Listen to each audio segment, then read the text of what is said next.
नमस्कार। मैं डॉक्टर अंजू अग्रवाल आपके समक्ष कामायनी के चिंता सर्ग की व्याख्या के लिए पुनः उपस्थित हूँ। कल हमने कामायनी का चिंता सर्ग प्रारंभ कर दिया था और देखा था कि कैसे मनु हिमगिरी के सबसे ऊंचे शिखर पर बैठ कर के भीगे नयनों से प्रलय के प्रभाव को देख रहे हैं और देख रहे हैं कि कैसे जड़ और चेतन सभी में एक ही तत्व की, उस परम तत्व की प्रधानता है। आगे बढ़ते हैं महत्वपूर्ण व्याख्याओं की ओर। तरुण तपस्वी सा वह बैठा, साधन करता सुर शमशान, नीचे प्रलय सिंधु लहरों का होता था सकरुण अवसान। कि वह पुरुष मनु वहाँ बैठा हुआ ऐसा प्रतीत हो रहा था जैसे कोई तरुण यौवन की शक्ति से, कांति से संपन्न तपस्वी देवताओं के शमशान में किसी अभिष्ट प्राप्ति के लिए बैठा हुआ तपस्या कर रहा हो, साधना कर रहा हो। और उधर नीचे हिमालय के निचले भाग में तलहटी में प्रलय सिंधु की लहरों का करुणापूर्ण अवसान हो रहा था, अर्थात वो अब अपने अंत की ओर थी, धीरे धीरे कम हो रही थी। तो यहाँ पर हम देखते हैं कि कामायनी के प्रारंभिक सर्गों में कवि ने मनु के तपस्वी रूप को प्रधानता दी है और प्रस्तुत छंद में भी उन्होंने तरुण तपस्वी मनु को बोला है। यहाँ पर हम आगे देखेंगे कि श्रद्धा सर्ग में मनु को श्रद्धा भी तपस्वी कह करके संबोधित करती है। अस्तु कामायनी का जो प्रारंभिक सर्ग है, इसमें मनु तपस्वी हैं, किंतु वह शक्ति और सामर्थ्य से रहित वृद्ध तपस्वी ना होकर एक तरुण तपस्वी हैं, जिनमें कि साधना के लिए परम आवश्यक बल, बुद्धि, विवेक, आत्मविश्वास हमको दिखाई देता है। तो आत्मविश्वास से संपन्न तपस्वी हैं।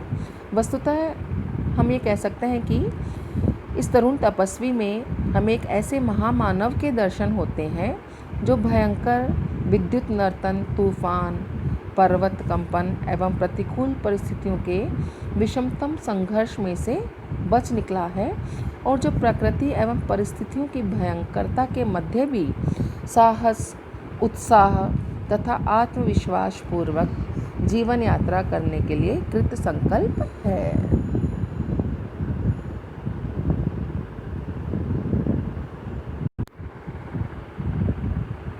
ओ चिंता की पहली रेखा, अरि विश्व वन की व्याली, ज्वालामुखी स्फोट के भीषण प्रथम कंप सी मत वाली। हे अभाव की चपल बालिके, री ललाट की खल लेखा, हरी भरी सी दौड़ धूप, ओ जल माया की चल रेखा।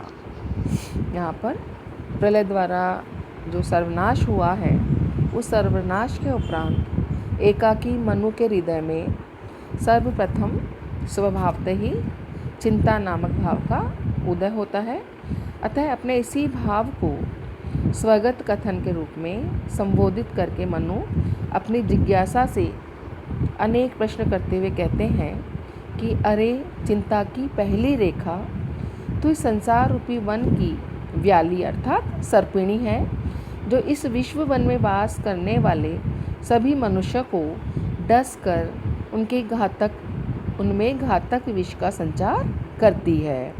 तू ज्वालामुखी पर्वत के उस प्रथम प्रारंभिक कंपन अर्थात चेतावनी के समान है, जो मतवाली है, विवेक शून्य है और जिसके उपरांत भयंकर सर्वनाशक विस्फोट होता है। ज्वालामुखी का प्रथम कंप जो होता है वो आगामी विनाश का सूचक होता है। तो इस प्रकार से चिंता जो है, चिंता रूपी जो भाव है, वह भी आगे आने वाली आपदाओं की संदेशवाहिनी या अग्रदूती सिद्ध होती है। फिर हे अभाव की चपल बालिके, री ललाट की खल लेखा। ये हे अभाव की यानी कि अविद्यमानता की, चंचल यानी स्थिर न रहने वाली, विकल कर देने वाली बालिके, चिंता का जन्म प्रायः अभाव में ही होता है। अरी ललाट यानी मस्तिष्क की खल मतलब कुटिल, वक्र, गहन चिंतन अथवा दुर्भाग्य की सूचक। लेखा मतलब भाग्य लिपि। तू हरी भरी सी दौड़ धूप यानी कि प्रयत्न का चिंता होती तभी व्यक्ति जो है उसमें चिंता होने पर ही आदमी दौड़ धूप करता है, प्रयत्न करता है, प्रयास करता है। और जल माया की चंचल अस्थिर रेखा, चंचल रेखा के समान है। तो ये बोल रहे हैं कि जो चिंता है वो वास्तव में किसी चीज़ के अभाव की बालिका है, ललाट की एक हल लेखा है।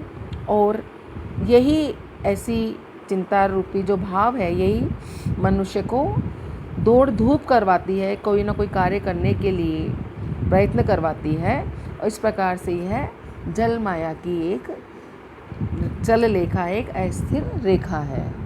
और तब इसको हम इस तरीके से समझ सकते हैं कि विवाह विलास और वैभवमय जीवन व्यतीत करते हुए मधुप सदृश निश्चित विहार करने वाली देव जाति के प्रतिनिधि मनु के जीवन में चिंता जैसी किसी वस्तु का अस्तित्व ही नहीं था। अतः प्रलय के उपरांत मनु के लिए चिंता का यह पहला अवसर और अनुभव था। इसलिए यह चिंता की पहली रेखा है, मनु के लिए चिंता की पहली रेखा है। दूसरे, चिंता के लिए प्रयुक्त विश्व वन की व्याली, ये एक कल्पना प्रधान विशेषण है। कवि ने चिंता की कटुता और घातक प्रभाव का चित्रण करने के लिए व्याली का उपमान प्रस्तुत किया है।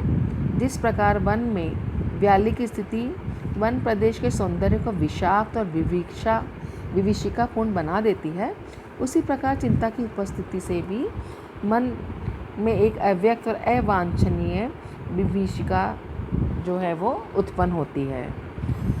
कवि ने दूसरा उपमान दिया है ज्वालामुखी स्फोट के भीषण प्रथम कंपसी मतवाली। ज्वालामुखी पर्वत का प्रथम भीषण विस्फोट जिस प्रकार अपने आसपास के समस्त पदार्थों को प्रभावित करता है, उसके साथ दूर दूर तक सब कुछ नष्ट प्राय हो जाता है, उसी प्रकार चिंता के आगमन के साथ मन के अन्य समस्त क्रिया व्यापार समाप्त हो जाते हैं और शेष रहता है सिर्फ चिंता का घातक प्रभाव।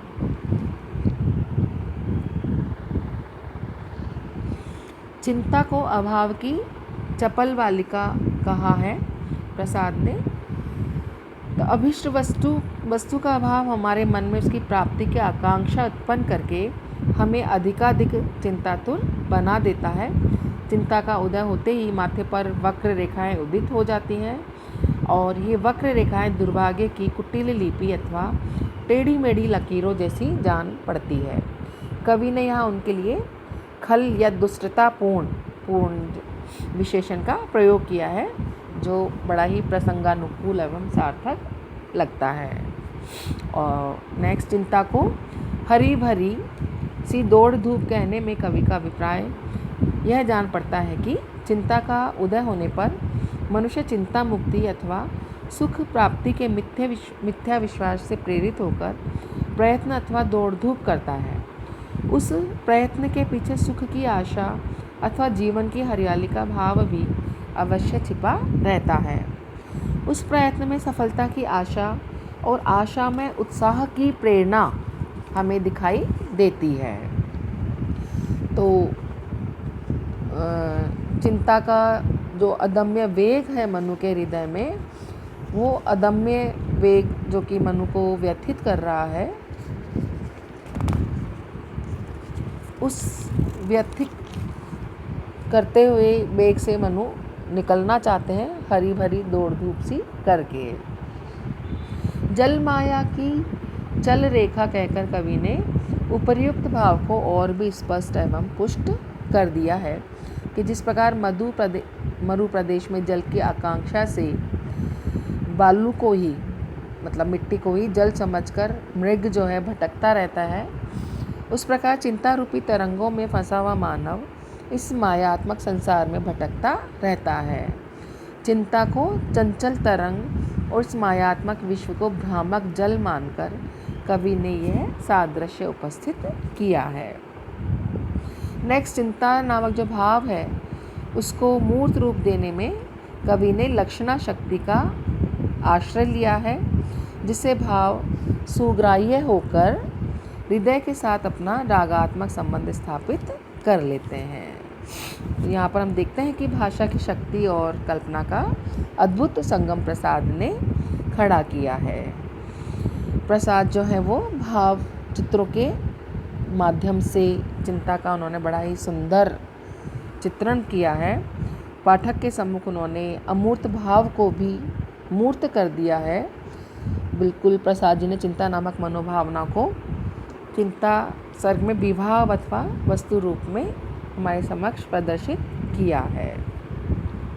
इस प्रकार चिंता सर्ग में एक ही स्थान पर वस्तुमूलक तथा भावमूलक वर्णन हमको दिखाई देते हैं। आज हम इतना ही करेंगे। अगली व्याख्याएं अगले भाग में। धन्यवाद।